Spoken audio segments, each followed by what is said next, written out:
Okay, Leslie, thanks very much for joining us today. What I'd like to do is just ask you a few questions about your cellar, and particularly if I could start the conversation going by just ask you, what was your original motivation in wanting to have a wine cellar? Because it's a significant investment, so I'm curious as to what caused you to want to go down this path and put one of these in your home.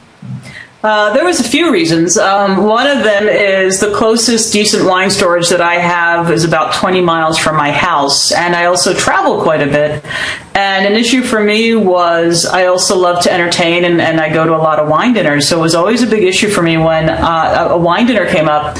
If I couldn't make the drive there and back, I was limited to the small selection of wine that I had at my house. And another part of it, if I was, wanting to put together an event or something, I'd have to head down there to get wine for when I would entertain at the house. And ever since I put the cellar in, it's been absolutely wonderful. And I even forgot. I even had on a to-do list, go to wine cabinet to get wine, and realized, holy heck, my wine's downstairs. And it was just fantastic to be able to, while getting wine for a trip I'm going to be on this week, was just so nice to just walk downstairs and have all my liquid children at home.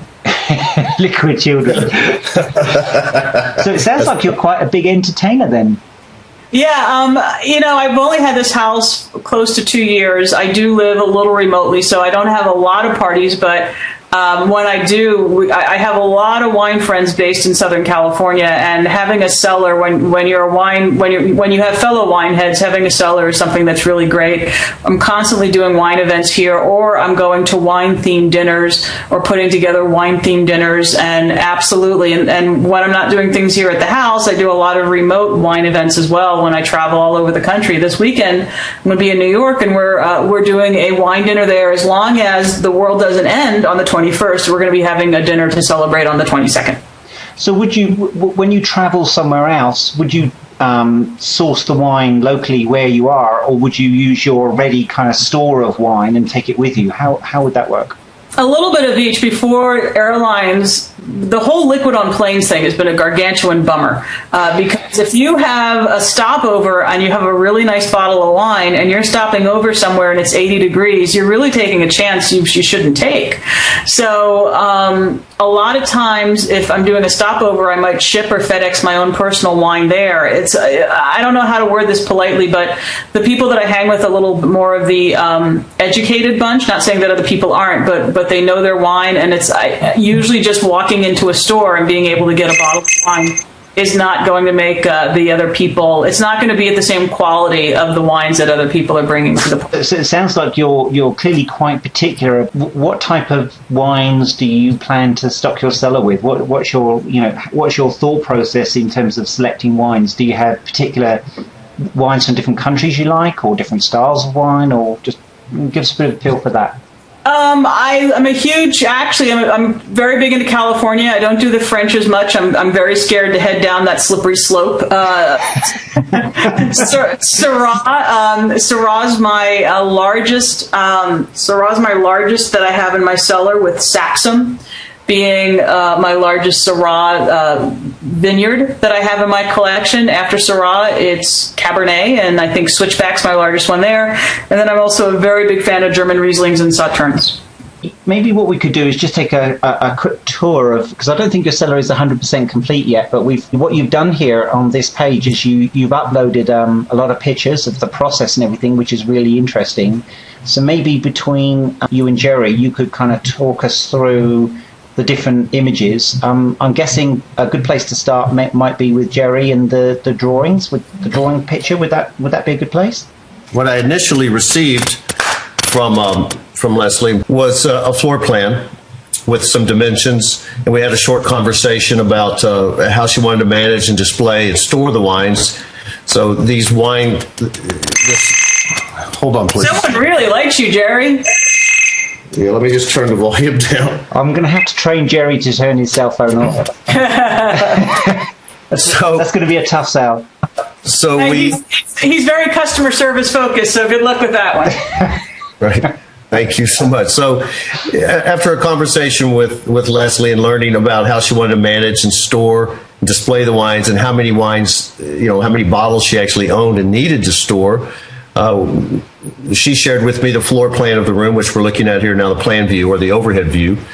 And she had a competitor's drawing as well that I use as a guideline, if you will. We went through probably 3 to 4 initial designs until we had it pinpointed down to the look that we wanted and confirmed all the dims from her contractor on site. And we came up with a set of the 3-dimensional design packages here. And subsequently, Leslie was nice enough to share with me some kind of cradle to the grave type pictures, if you will, where she started off. And I can expand on these pictures a little bit for you if you like, Tim. But let's just touch briefly on them. You don't need to go into a lot of detail. So I do want to point out, and I think it's kind of fun because I look at these plans, and this room was never supposed to stay this way. The original plan was to take down an entire wall, and the cellar. I don't even know if you know this, Jerry. The cellar was supposed to be an entire row of glass leading from my living room. So where you see the ending of wall A, the where wall B is, that actually, if you go to the end of that wall and then just draw a line to the other wall, to wall B, you'll get what was supposed to be the original idea of my cellar. And then the city shot me down because that wall that the mouse is on right now is a load-bearing wall. Then I was going to take down the closet, and I was going to feed the closet, which you see on the upper right-hand side. I was going to take down that wall. Well, that's a load-bearing wall, too. So I actually ended up with if you told me 2 years ago that the room would have looked like this, I would have said, really? Well, what a bummer. But in all honesty, it's cheaper probably than having an entire wall of glass. I can store more bottles, and it just looks absolutely gorgeous. So yeah, it really does, as you will see from the pictures. But just to finish up on the drawings here, she received, there's 8 drawings here that consist of the floor plan or the overhead, several elevations of each particular wall, and then some 3D visuals that shared with Leslie how the whole room would tie in together. Yeah, actually what we did for Leslie, we were trying to help it stay within her window, or her budget, I should say.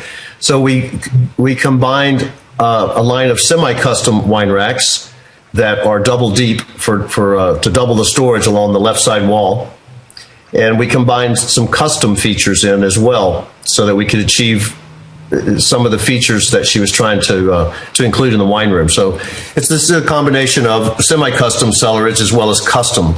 We can look at rack elevation A. That's the right side wall. This is 100% custom. Essentially, it'll give her the ability to store her 375 milliliter bottles, the splits, some magnums, 1.5 liters, even some champagne or oversized champagne bottles. And then below that, on the bottom portion, we'll be storing wood cases, cardboard cases, and bulk storage for it. Okay, that's the elevation we were just discussing, which is the right side wall, elevation A. And it also has some double deep features because, as you can see from this top left visual, the overhead view, there's a little closet area that we're utilizing a bit of by extending the racks double deep and into the closet.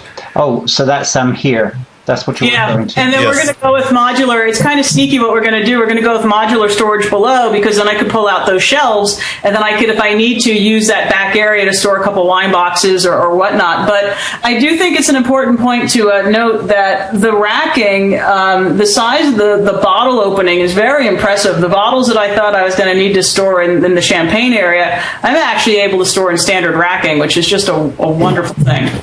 Yeah, it really is. Those openings are 3 3/4 by 3 3/4 inches, so they'll accommodate most of today's market with a few exceptions. I have yet to find a bottle that doesn't fit in those racks. Yeah, even a Turley Zinfandel will fit in there, a little snugly, but typically, and it's rare that we utilize the champagne openings, but typically they're French champagnes like a Dom Perignon or just some really odd-shaped bottle that some of the wineries put out for marketing purposes only. Yeah. No, it's great. Yeah. The left side wall, which is labeled as B, that is here on this elevation B, and these are the semi-custom wine racks. So regardless whether or not, even though we combined a semi-custom series with custom cellarage visually, and I'm sure Leslie can confirm this, they're the same height, the same thickness, the same depths, and there's really no visual evidence of a lesser quality because one being semi-custom versus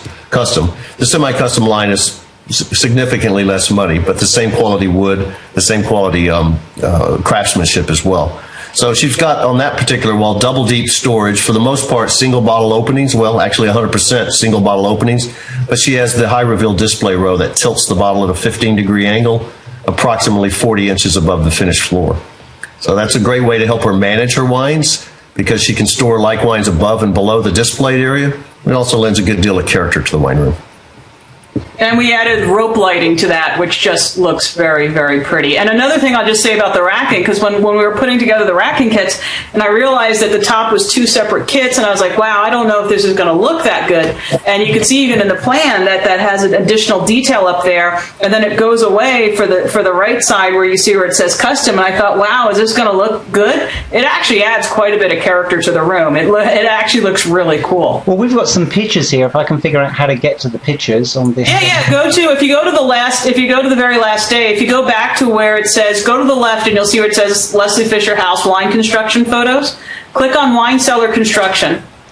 And then scroll, you're going to see scroll all the way down to the bottom, because that was the last day I took photos. I want to say it was like May 8th. And if you click on May 8th, that'll give you all the photos that I took on May 8th. That really shows you the product as it stands right now. Oh, I love the lighting.